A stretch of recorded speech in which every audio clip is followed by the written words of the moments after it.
Hey guys, so I've had a few synchronicities today, or two synchronicities regarding World War One, and watching movies and series on World War One puts you in that position of empathy and compassion, of understanding what it would have been like to have gone to war. Also, in one of them, there was in the World War One in Britain, obviously there was a choice. Most men have a choice, or some men have a choice, right? Do you go to war, like in World War One, sign up in World War Two? Conscript yourself or not. But that got me thinking whilst I was watching it that not only are you incredibly brave because you, as a soul, were willing to sacrifice a huge frequency drop from oneness into your mother's womb, coming out screaming as a baby.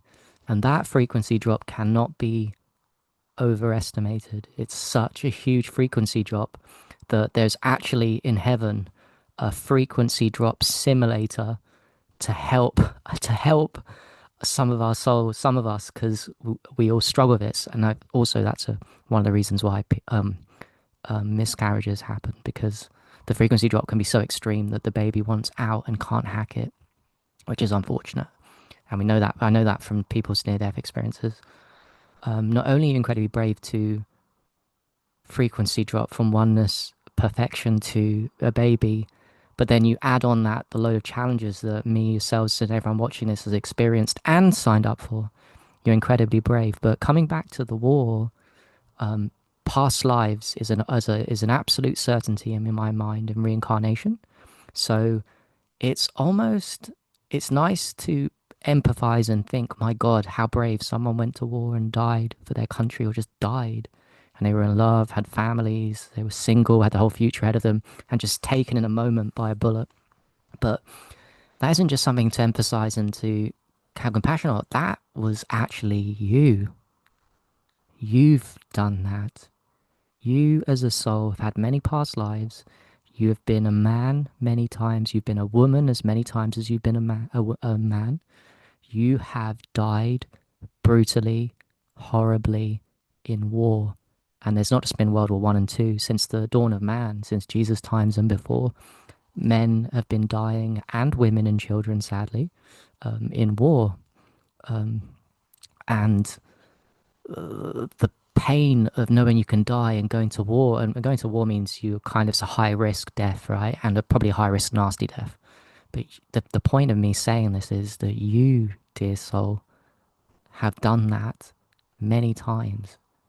That's how brave you are. You're not separate from the people on TV dying in war.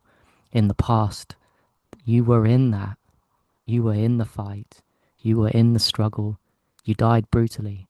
Some of your past lives you might have died peaceably and lived to old age, but many of them you would have died brutally, especially looking at the history of man and the history of the world and how things have got better now and more people live longer. But back in the olden days, in your own past lives, you wouldn't have lived very long and you would have died early. You lost family, loved ones, and you are incredibly brave. The point of me saying this is not just for me to say it and for you to hear it. That's good. And it's important to believe, but it's the truth. And I'm going to bring this up with me. It's to really sit down and reflect that you are the ancestors. Not only do these ancestors exist in you now and are watching from above, but you were the ancestors and you've lived many, many, many lives. And to really think and meditate and dwell on it. I don't do it enough, but I get clarity sometimes for a few seconds. And that gives me a feeling of compassion to myself and acknowledgement of the bravery of every single soul here. There is no such thing as I'm special, bravely soul because I do more challenges than other people. Yes, but we've all brutally died and been born again, and we've chosen every single time. We chose to sign up as a piece of heaven to reincarnate in wartime, knowing that we would die at that point, but to learn lessons in love. And each time the soul dies, the lessons, the body might die, and you might get a new body in a new circumstance in a new era.